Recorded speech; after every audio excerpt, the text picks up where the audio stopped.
Hello, greetings, and welcome to earGROUND. This is the platform where we speak to creatives from all over the continent. And today we have the privilege and the honor to be speaking to one of Africa's finest. She's a global talent. Her name is Gyakie from Ghana. She's an afro soul fusion singer. Welcome, Gyakie. Thank you so much for having me. Right, it's such an honor to have you on the program. I'll just take you back a bit. 3 years back, you hit stardom, and in Zimbabwe, your song Forever has been a hit and remains one of the biggest Afrobeats or international songs. Are you aware of the impact that you made Yeah. with music? Yes, I'm very aware. It's just quite unfortunate that I haven't been to Zim yet, but we have to make it happen. It has to happen. The people have to see me and experience me singing or performing forever. So I haven't been to Zim yet, but I'm very much aware of how much people love me from there, and I really can't wait to come and do an amazing performance for the beautiful, amazing people from Zimbabwe. That's great. I'll take you back to your childhood.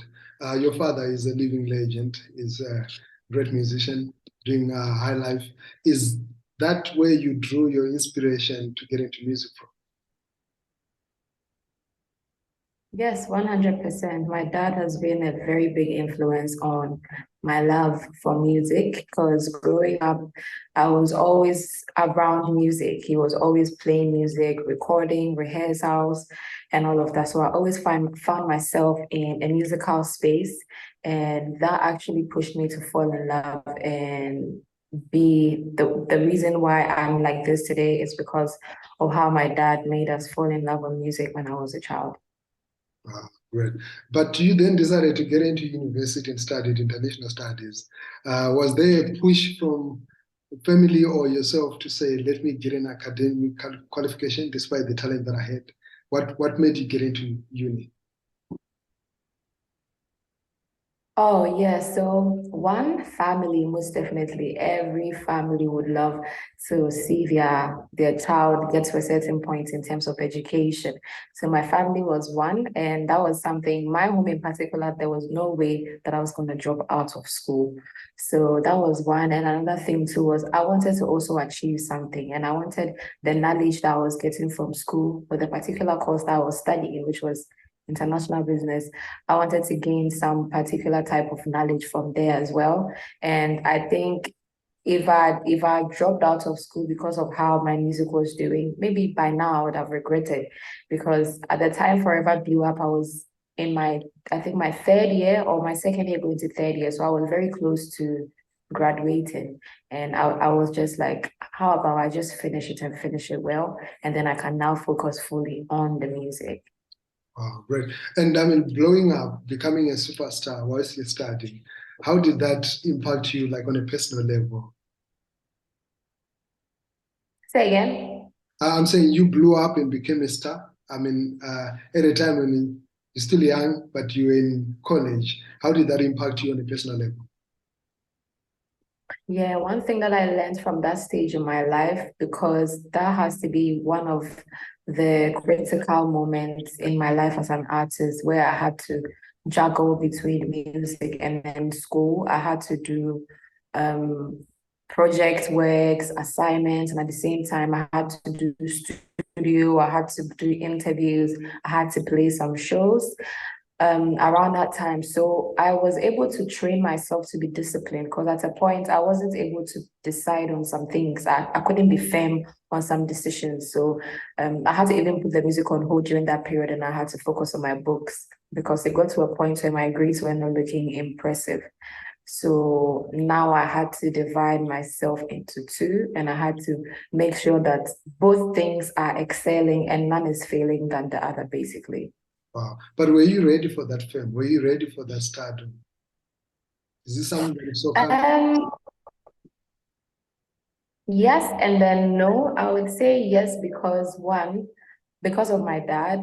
maybe I felt there will be a point in my life where even if I'm not a musician, I would find myself somewhere around the entertainment industry. So yes, for that. And then no, because growing up, I did not know I did not see myself to be a musician. I didn't see myself to be a singer doing that as a profession. It was when I got to the university and I bumped into my producer on campus and I just decided to try something. That was the first song I did and people were really enjoying it. And I realized that this is about to be a journey for me then. Right. But just tell me a bit about the scene in Ghana right now, because from this end, we're looking at how Africa is rising musically. And Ghana, Nigeria, South Africa are dominating the scene, not only locally, but also globally. How competitive is the scene in Ghana right now? The music scene in Ghana is looking the best. I love the way everybody is trying to push the sound outside Ghana and to push it to the rest of the world. And another advantage has also been the fact that Ghana has become another space where people like to come to during the December holidays. And so it makes a lot of the foreign people hear our music when they come here and get to experience our artists when they also come here and our culture as well. And the artists here are extremely hardworking and we're also tapping into different sounds as well. So the Ghanaian music scene is looking very promising and it's really closer than we think. We're going to also take over the world equally. Wow. Before we move on to like your current works, your current projects, I'm very much interested to know what's the formula that Ghana is using, or Ghanaian artists are using to make it globally, because we're also trying to get to the same stage that you guys are, and we want to know what is that recipe, what makes music from Ghana have that international appeal. I don't actually want to even specify and call it music from Ghana. I think good music in general just flies, regardless of where it's coming from. And so I wouldn't want to specify it as Ghana music in particular because there's actually there's not a particular routine that let's say only Ghanaian musicians are doing. I believe that in this entire globe that we're in, if you're doing good music is a huge marketing tool for music to fly. Aside every other thing that is done on the side to push the song, when the music is good, it's a huge marketing tool to be able to make it pick easily to the rest of the world. That's what I believe in. Great.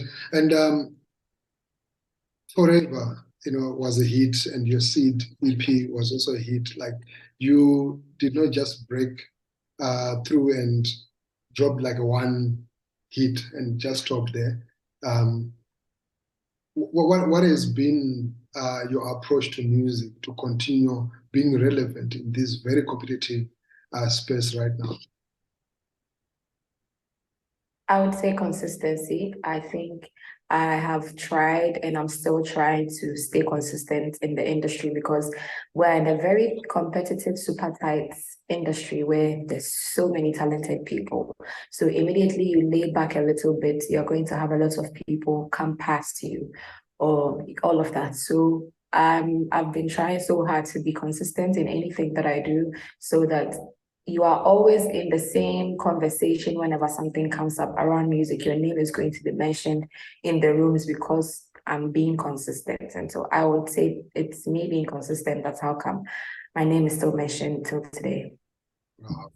Your name is definitely still being mentioned. We get to hear your music on air here so often. And in clubs, they're playing your tracks. You're working on something. You've got some new body of work. Tell us about that. What do you have for us this year? Yes, I'm super, super excited to mention that I dropped a new song called Scar. This is a different type of Gyakie. This is actually my alter ego, Songbird. So this is a drill song, and this is a genre that I haven't done before. But I'm an Afrofusion artist, so it's not really different to hear me jump on a different sound because I've dropped like a couple of other genres aside Afrobeats.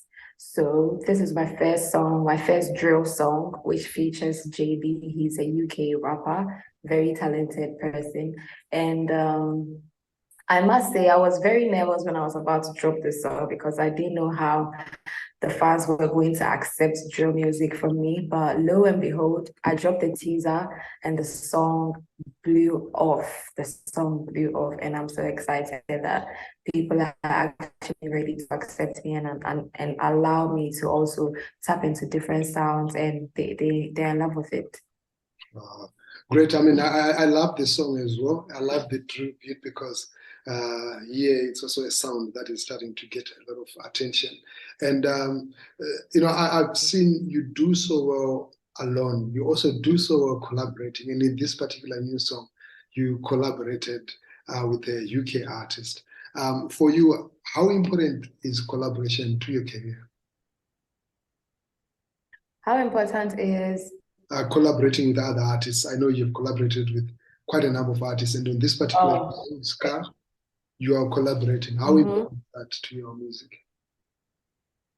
I think I am actually a big fan of collaborations because one thing that does is it makes the two different cultures from the two different artists are able to merge easily when you do collaborations outside your region or outside your country.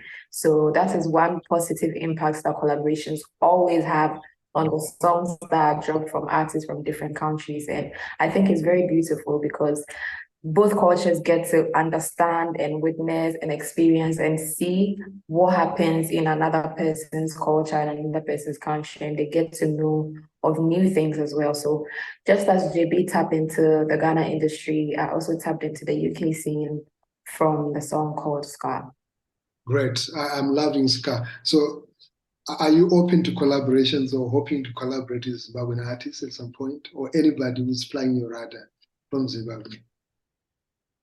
Oh, from Zim. Yes, I'm down. I think you should recommend for me. I'm down to actually work with artists from Zimbabwe 100%. So I'm looking forward to your recommendation. Right. I'll send you a couple of recommendations, but look up a lady called Felinandi and an artist called Nati. Yeah. He's collaborated with Stonebwoy before, but he's fire. Those two, I think I'll put them as my collaborative recommendations. Okay, I'll go and listen to some of their songs and see. Great. Before we close off, I look at your songs. Most of the songs carry a message to do with love. What informs that? Right. So one thing that I realized is whenever I have to talk about love, I'm able to express myself in ways that whenever people listen to it, it really touches them. Funny enough, people are able to relate to the love songs that I write. And I think I also love to talk about love because I love love. So I like that. yeah. And so I always like to, most of my songs are literally about love because Gyakie is love. But yeah, I've also touched on a couple of topics, but love is the majority that I speak about most of the time. Also because we have a lot of people in this world that are either in love or going through heartbreaks or about to experience love.